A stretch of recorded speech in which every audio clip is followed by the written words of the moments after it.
Good afternoon, everyone. Honorable judges, I'm Raya Akilah Azahra from SMA Negeri 1 Banjarnegara as the first speaker of the opposition side. Today's motion is this House, as parents of a prodigy in a non-lucrative field, would prioritize developing the child's talent in that field over steering them toward a more lucrative field. Ladies and gentlemen, the government paints a romantic picture of the happy artist, but they ignore the crushing reality of starving professional. Passion does not pay rent, and talent does not provide any health insurance. The government claims focusing on talent creates harmony, and I argue it creates dependency. If a child fails in a niche field, they remain financially tied to their parents forever. That is not harmony, but it's a burden. They claim lucrative fields are toxic, and I argue that poverty is more toxic. Stressing over bills and debts is the greatest killer of creativity and family peace. Success in a non-lucrative field is statistically improbable and physically fragile. Look at the professional ballet dancer or a niche sport player. A single ACL tear or crucial injury can end a career instantly.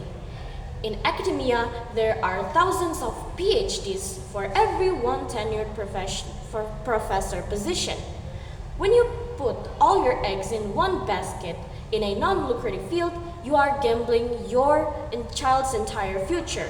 Unlike every doctor who can still practice for medicine if they even have any injury, a niche athlete or performer does not have any plan B. By steering them to a more lucrative field, you can give them versatility. A child with law or engineering degree can still play piano or even violin, or they can even paint at the weekends. But a violinist without degree can't easily become an engineer when they cannot even afford food. Thus, a parent duty is to ensure the child has a high floor or safety so they can reach for a higher ceiling or fame. Ladies and gentlemen, forcing a kid's prodigy talent as a survival mechanism kills their love and passion for their talent. When a hobby becomes a job that determines whether you can eat, it is no longer a dopamine spike, but it is more of a cortisol spike, a nightmare, a high-pressure nightmare. The government said that children love what they're good at, but they love it as a choice, not as something that they're interested and deeply passionate. The moment their parents prioritize the talent as their only future, it becomes a weight. And if their child is steered toward a more lucrative field, their talent remains as a sanctuary, as a safe place, a place of joy that they can return to without any pressure, protecting their safe place by making sure they don't have to sell it to survive, by separating work from passion to ensure the children keep their love and passion for the craft for a lifetime. Financial stability is the ultimate enabler of agency. Consider the career pivot. A person with high-paying job in tech can retire at 40 with stable income, so they can spend the rest of their life doing classical arts.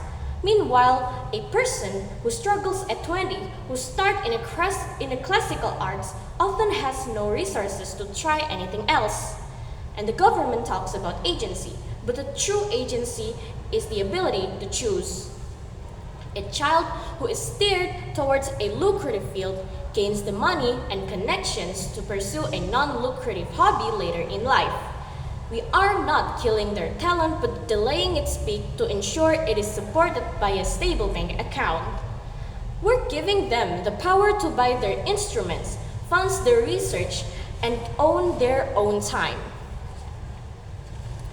Even if the child is slightly bored in a lucrative field, that boredom is far more manageable than the despair of not being able to afford a home or healthcare. Boredom can be fixed with a hobby. Poverty cannot be fixed with a poem. I would rather be hated for a caution than be the reason our children lives in a shelter. Wealth can provide the freedom to be an artist, while being an artist rarely provides the freedom to become wealthy. I would rather our child be a financially secure adult secure adult who plays the piano for the rest of their life than a world level pianist who can't even afford for their health care. And by this reason, I oppose.